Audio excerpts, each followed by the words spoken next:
چرواہے ہو اور تم سب سے تمہاری رعیت کے متعلق سوال کیا جائے گا، پوچھا جائے گا۔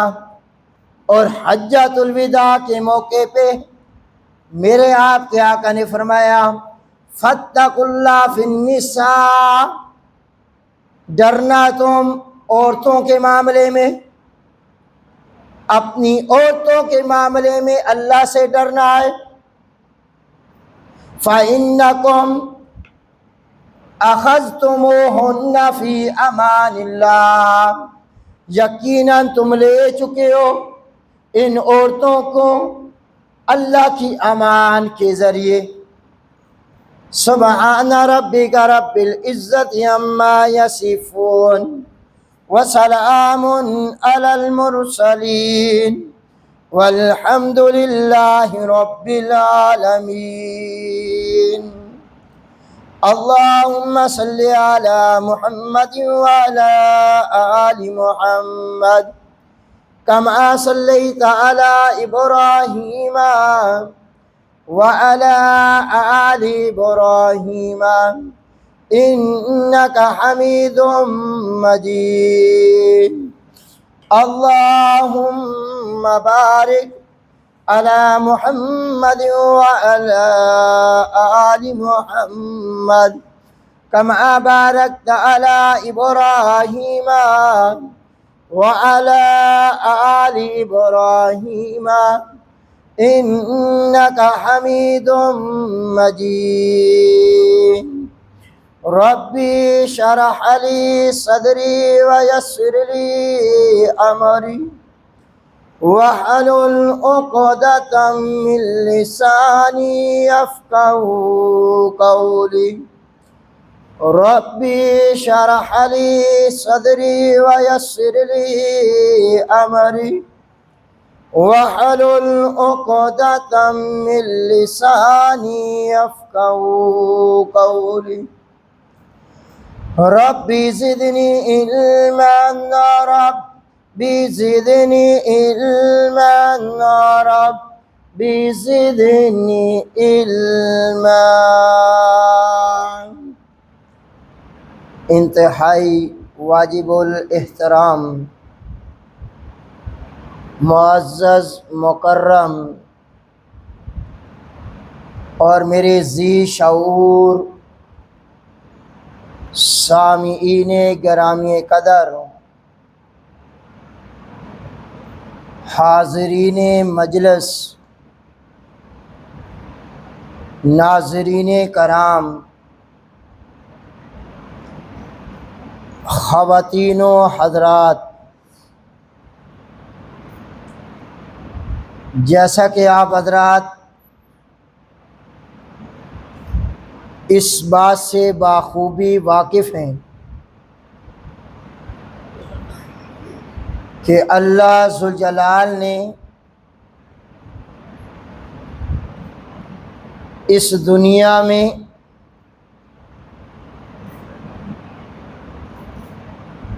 اٹھارہ ہزار مخلوقات میں اگر کسی مخلوق کو اشرف المخلوقات کا لقب دیا ہے تو وہ حضرت انسان ہے۔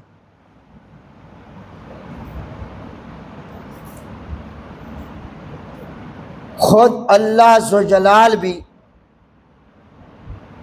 قرآن مجید میں ارشاد فرماتے ہیں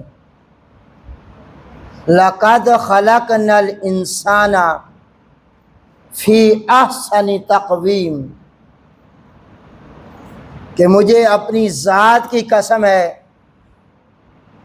ہم نے اس انسان کو بڑی ہی خوبصورت شکل اور ڈھانچے میں، سانچے میں ڈھالا ہے،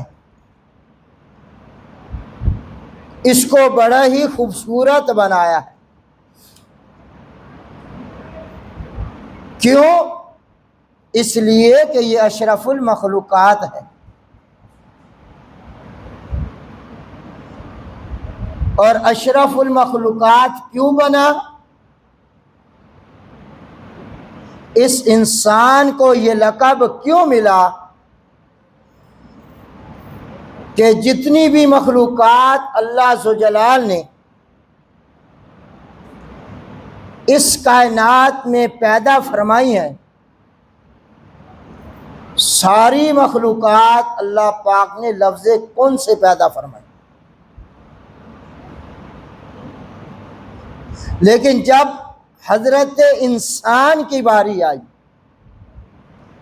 میری اور تیری باری آئی،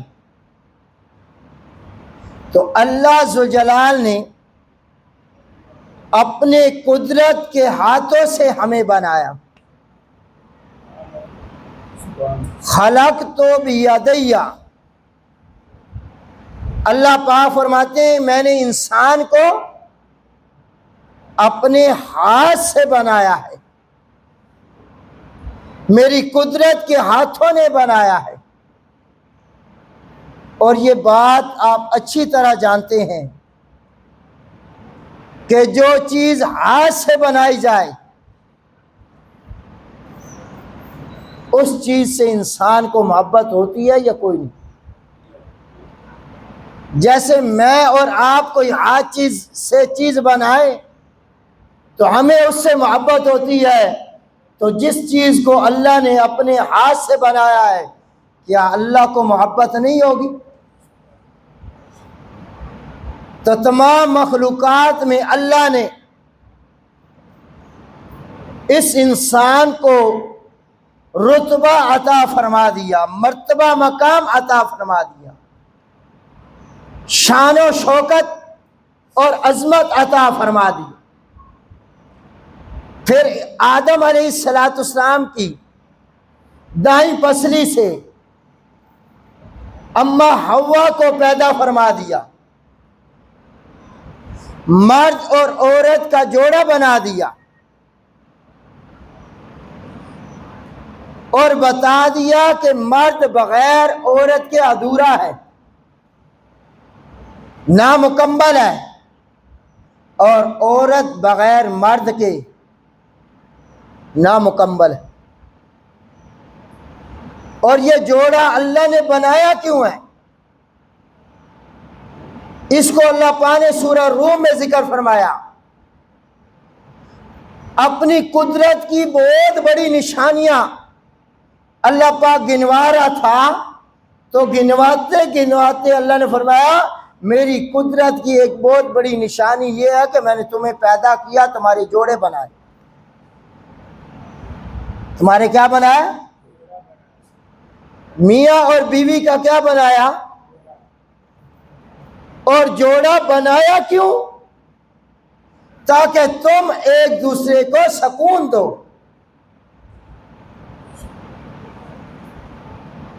تمہارے اندر محبت ہو، مودت۔ دوسرا لفظ اللہ نے ذکر فرمایا رحمت، ہمدردی ہو۔ تو میاں بیوی کا جوڑا بنانے کا مقصد اللہ ذوالجلال کا کیا ہے جی؟ قدرت کی بڑی نشانیوں میں سے ایک نشانی ہے کہ میں نے تمہارے جوڑے بنائے، میاں اور بیوی بنائی۔ پھر بنایا کیوں؟ شوہر بیوی کو سکون دے، اور بیوی، شاباش بول لو یار، بیوی مرد کو، شوہر کو سکون دے، اور ان دونوں میں محبت ہونی چاہیے، ان دونوں میں ہمدردی ہونی چاہیے، اور تمام مذاہب اٹھا لے، جتنی عزت اللہ ذوالجلال نے اور اللہ کے قرآن نے اور دین اسلام نے اور محمد جوان نے جو عورت کو عطا فرمائی ہے، جو عزت، جو شان، جو رتبہ، جو مقام عورت کو اسلام میں ملا ہے، اسلام سے پہلے اتنا مرتبہ مقام اس عورت کو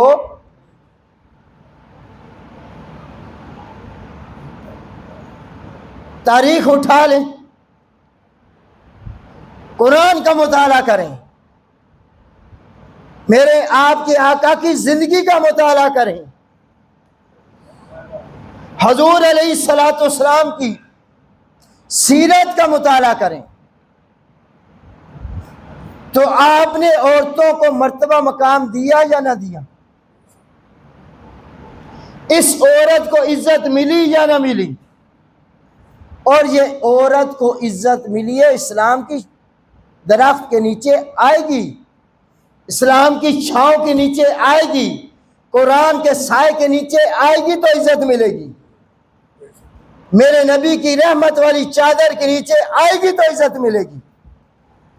اگر یہ اسلام کو چھوڑے گی، قرآن سے روح گردانی اختیار کرے گی، میرے نبی کی رحمت والی چادر سے نکلنے کی کوشش کرے گی، اسلام کی سرحدیں پھلانگنے کی کوشش کرے گی، اسلام کی بغاوت کرے گی اور اللہ اور اللہ کے رسول کی بغاوت کرے گی، تو پھر اس عورت کو عزت نہیں ملے گی، پھر عظمت نہیں ملے گی، پھر اس عورت کو سکون نہیں ملے گا۔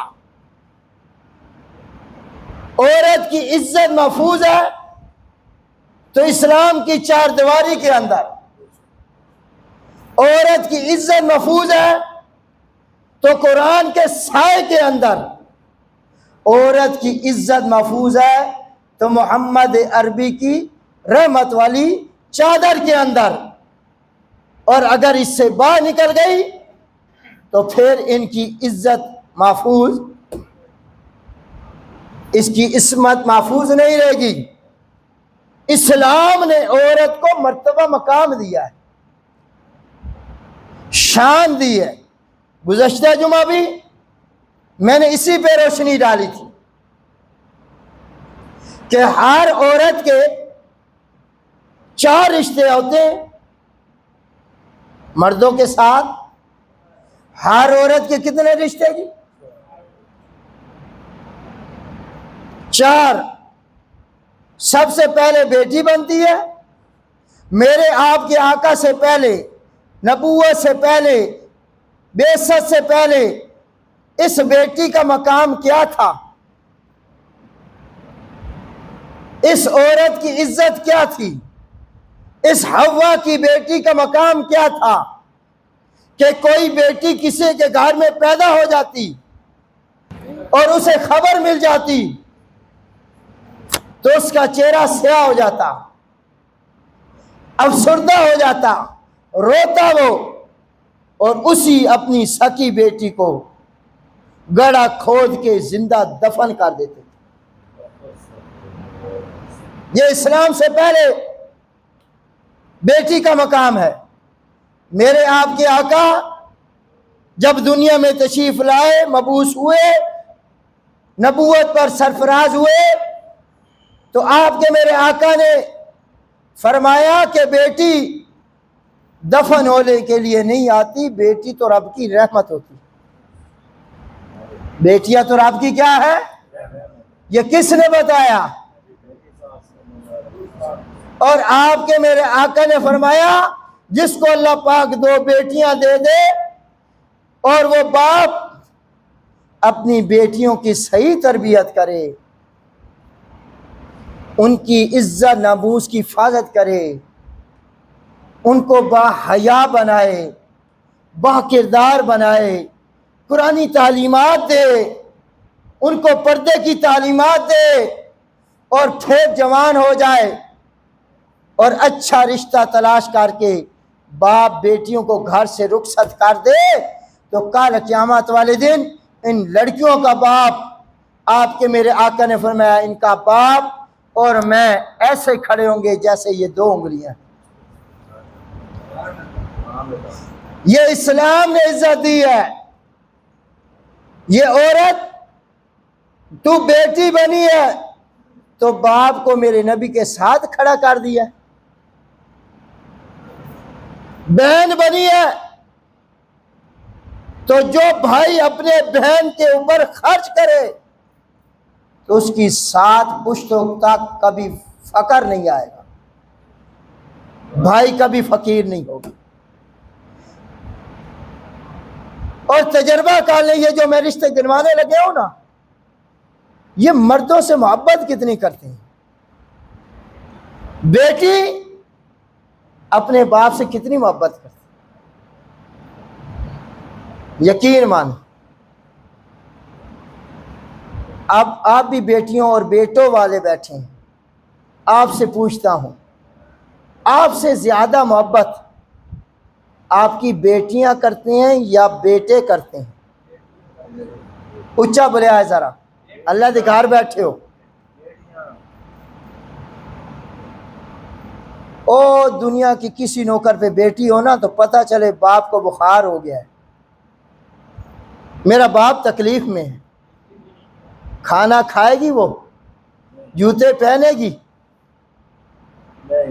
وہ شور کو کہے گی مجھے طلاق دینے دے دے، پر میں باپ کو جانا ہی،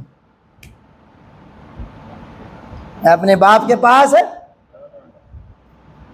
تو بیٹی باپ سے کتنی محبت کرتی ہے، لیکن ہم باپ اپنی بیٹیوں سے کتنی محبت کرتے ہیں۔ خدارا آپ سے کہوں گا، جو بیٹیوں کے حق بنتے ہیں نا وراثت کے، وہ دے کے جانا، گناہگار نہ ہونا۔ اگرچہ بیٹیاں لیتی نہیں، نہ مانگتی ہیں، لیکن اللہ کا قرآن اس کا حق مقرر کیا ہے یا کوئی نہیں؟ بیٹی بنی تو وراثت میں حقدار بن گئی۔ اب بھی بیٹی کہے تو اسلام نے مجھے کیا دیا ہے، اور تجھے زندگی بخش دی اسلام نے، تجھے رحمت کی چادر کے نیچے جگہ عطا فرما دی، اور تجھے وراثت میں کیا کر دیا؟ شریک کر دیا۔ بہن بنی ہے تو بہنیں اپنے بھائیوں سے کتنی محبت کرتی ہیں۔ یہ دوسرا رشتہ ہے بہن بھائیوں کا، یہ خلوص سے پاک ہوتا ہے، بڑا خلوص والا ہوتا ہے، یہ رشتہ بڑا مقدس رشتہ ہوتا ہے۔ اور تیسرا رشتہ اس عورت کا جو بنتا ہے وہ بیوی بنتی ہے، مرد کی کیا بنتی؟ اور جب بیوی بنی تو آپ کے میرے آقا نے فرمایا کہ جس کا شوہر دنیا سے رخصت ہو جائے یا وہ بیوی رخصت ہو جائے، اس حال میں کہ اس کا شوہر اس سے کیا تھا، قیامت والے دن جنت میں بھی یہ میاں بیوی اسی طرح جوڑا رہیں گے، جنت میں بھی اسی طرح کیا رہیں گے، یہ اکٹھے رہیں گے۔ اور میاں بیوی کا جو تعلق ہے نا، وہ سورہ روم کبھی پڑھ لینا، جہاں اللہ پاک نے اپنی قدرت کی بڑی نشانیوں میں سے ایک نشانی ذکر کی، میاں بیوی میں نے بنائے۔ کیوں بنائے؟ لڑائی واسطے؟ نفسوں کے لیے، سکون کے لیے۔ اور جس میاں بیوی کے اندر سکون نہیں ہے نا، وہ میاں بیوی کدی مل کے نا تے قرآن دی آیت کدی کھول کے ایک دن سنا دے، جے نہیں آندی تو موبائل تے سنا دے۔ ہکی دو نے احساس ہوئے کہ ہم آپس میں کیوں بنے ہیں، اللہ نے کیوں بنایا ہے، ہمارے اندر محبت ہو، ہمارے اندر ہمدردی ہو۔ اور چوتھا رشتہ جو عورت کا بنتا ہے وہ ہے ماں کا۔ کس کا؟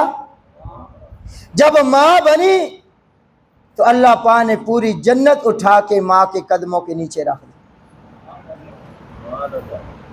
اور ماں اپنی اولاد سے کتنی محبت کرتی، اولاد بیٹے ہی ہے نا، کتنی محبت کرتی، کتنی قربانیاں دیتی ہے۔ لیکن آج یہی اولاد اپنے ماں باپ بوڑھوں کو اولڈ ہوم میں چھوڑ کے آ جائے، گھر سے نکال دے، مارے، گالیاں نکالے، تو بتاؤ کل آنے والا وقت اس کی اولاد پہ بھی آنا ہے یا کوئی نہیں؟ تو عرض یہ میں نے کرنا تھا، آج حضور علیہ الصلوۃ والسلام نے اور اس اسلام نے اور قرآن نے عورت کو مقام دیا یا نہ دیا؟ عزت دی یا نہ دی؟ اور آپ کے میرے آقا حجۃ الوداع کے موقع پہ 8 احکام بیان کیے، کتنے؟ ان میں عورتوں کے بھی احکام بیان ہوئے یا کوئی نہیں؟ پہلا حکم تھا کہ آج کے بعد آئندہ سال میں تمہیں دیکھ نہیں سکوں، حج کے احکام سیکھ لو مجھ سے۔ دوسرا فرمایا کہ تمہارے مال، تمہارے پیسہ، تمہارے خون، تمہاری عزتیں محفوظ ہیں ایک دوسرے سے۔ اور تیسرا فرمایا خون معاف ہے، کیا ہے جی؟ خون معاف کر سکتے ہو۔ اور آپ نے فرمایا سب سے پہلے پہل میں کرتا ہوں۔ ایک آدمی، ان کا بیٹا قبیلہ حزیل جو ہے انہوں نے قتل کیا ہوا تھا، اور وہ پرورش پا رہا تھا بنی سعد کے قبیلے میں بچہ، تو آپ نے فرمایا جاؤ میں نے قبیلہ بنی حزیل کو معاف کر دیا، سب سے پہلے ابتدا۔ اور آپ نے فرمایا سود حرام ہے بھائی، کیا ہے؟ زمانہ جاہلیت میں جو کچھ تھا وہ ختم، اور سب سے پہلے ابتدا میں اپنے گھر سے کرتا ہوں۔ میں اپنے چاچا حضرت عباس کو کہتا ہوں جو انہوں نے معاملات لوگوں سے سودی کیے ہوئے آپ ختم کر دیں، اپنا اصل مال لے لیں۔ تو میرے نبی نے آغاز کیا تو اپنے گھر سے، اور آپ نے فرمایا زمانہ جاہلیت کی تمام رسمیں میں اپنے پاؤں کے نیچے روند رہا ہوں، میں رسمیں بنانے نہیں آیا، رسمیں توڑنے آیا ہوں، میں تو سنت کا پرچار کرنے آیا ہوں۔ کس کا پرچار کرنے آیا ہوں جی؟ سنت کا پرچار۔ تو میرے بھائی آج میں نے آپ کے سامنے مختصراً یہ ذکر کرنا تھا کہ اللہ ذو جلال نے اس عورت کو مقام کیا دیا، عزت کیا دی۔ تو چوتھا حکم میرے نبی نے حجۃ الوداع کے موقع پہ فرمایا فاتقوا اللہ فی النساء، اے لوگوں عورتوں کے معاملے میں کس سے ڈرنا ہے؟ عورتوں کے معاملے میں کس سے ڈرنا ہے؟ کیوں؟ فَإِنَّكُمْ أَخَذْتُمُوهُنَّ فِي أَمَانِ اللَّهِ، تم ان عورتوں سے لے چکے ہو اللہ کی امان۔ اللہ سے ڈرو، اللہ سے ڈرو ان عورتوں کے متعلق۔ ہاں میں یہ یاد بیان کر دوں، اگر عورت آپ کی نافرمان ہے، آپ کا کہنا نہیں مانتی، اللہ کا قرآن اس کی اصلاح کے طریقے بیان کرتا ہے یا کوئی نہیں؟ شاباش، کسی نے پتا ہو کتنے ہوئے کیڑی صورت ہی چھے؟ ہاں جی، عورت کی اصلاح کے 4 طریقے۔ عورت کی اصلاح کے کتنے طریقے؟ شاباش بولیں۔ پہلا طریقہ، اگر عورت آپ کی بات نہیں مانتی تو کیا کرنا ہے؟ فَائِزُوهُنَّ، واضح و نصیحت کرنی ہے، اور اگر پھر بھی کہنا نہیں مانتی وَاهْجُرُوهُنَّ فِي الْمَضَاجِعِ، اپنے بستر الگ کر۔ آپ بستر الگ کرنے کا مطلب کیا ہے؟ گھر نہیں چھوڑنا، کمرہ نہیں چھوڑنا، بات سمجھ آ رہی ہے؟ ہاں، اس آخنا چنگا مگرو لتھا ہے میرے کو موبائل میں رج کے چلا سا یا رابطے کر سا، نگرانی پھر بھی کرنی ہے۔ اور تیسرا پہلو سمجھانے کا، وَضْرِبُوهُنَّ، وَضْرِبُو، قرآن کی کہہ رہا ہے، بیویاں کی کر سکتے ہو؟ یہ قرآن ہے یا کوئی شے اور ہے؟ چپ کر گئے ہو۔ مریم نواز کدائیں پرچہ نہ ٹھکا دے، عورت گوریا تا پرچہ ہو وینا، ڈرے بیٹھے ہو میرا خیال۔ قرآن کہہ رہا ہے عورت تمہارا کہنا نہ مانے تو ہلکا پھلکا مار سکتے ہو، ہڈی پسلی نہیں بننی، اس کا بھی خیال کرنا ہے۔ اگر تینوں طریقے آزمائے عورت باز نہیں آئی تو اپنے خاندان میں سے ایک بڑا اور عورت کی خاندان میں سے ایک بڑا، دونوں کو اکٹھا کرو، دونوں کی باتیں سنیں، جس کا قصور ہے وہ کہیں بھائی تیری غلطی ہے، شور کی غلطی ہے تو اس کو کہے بھائی بندے کا پتر بان بھائی اے دھی اس واسطے نہیں دیتی ایسا کہ تو کون دار ہمیں ذبح کر، اس نے سمجھائیں۔ اور اگر وہ باز نہیں آتا پھر طریقہ جدائی کا، طریقہ کیا ہے؟ ہاں اگر غلطی عورت کی ہے تو وہ دونوں فرد کس کو کہیں؟ عورت کو سمجھائیں، مہربانی کر اس مرد نو عورتاں دی کمی تو انسان دی بچی بن۔ اور اگر پھر بھی باز نہیں آتی وہ تو پھر طریقہ کیا ہے؟ جدائی کا۔ کتنے پیارے قوانین ذکر فرمائے۔ یہ کس میں ہے جی؟ سورہ نساء میں، آیت نمبر 34۔ آیت نمبر کون سی ہے جی؟ اب میں آپ سے ہاتھ باندھ کے ریکویسٹ کرتا ہوں، جس مذہب اسلام نے عورت کا اتنا لحاظ کیا، عزت دی، احترام دیا، مقام دی، شان دیا، میرے بھائی آج وہی عورت بسوں کی کنڈکٹر بن رہی ہے، ہوائی جہاز میں وہ کیا بولتے ہیں، میں تو انگریزی آندھی کو نہیں، ایئر ہوسٹ پتہ نہیں کی بلا ہے، وہ بن رہی ہے، فیکٹریوں میں سیکٹری بن رہی ہے۔ 10 روپے دی ماچس دی ڈبی ادو تک نہیں وکدی جب تک عورت کی تصویر نہ ہو۔ ہم نے عورت کو کیا کر دیا؟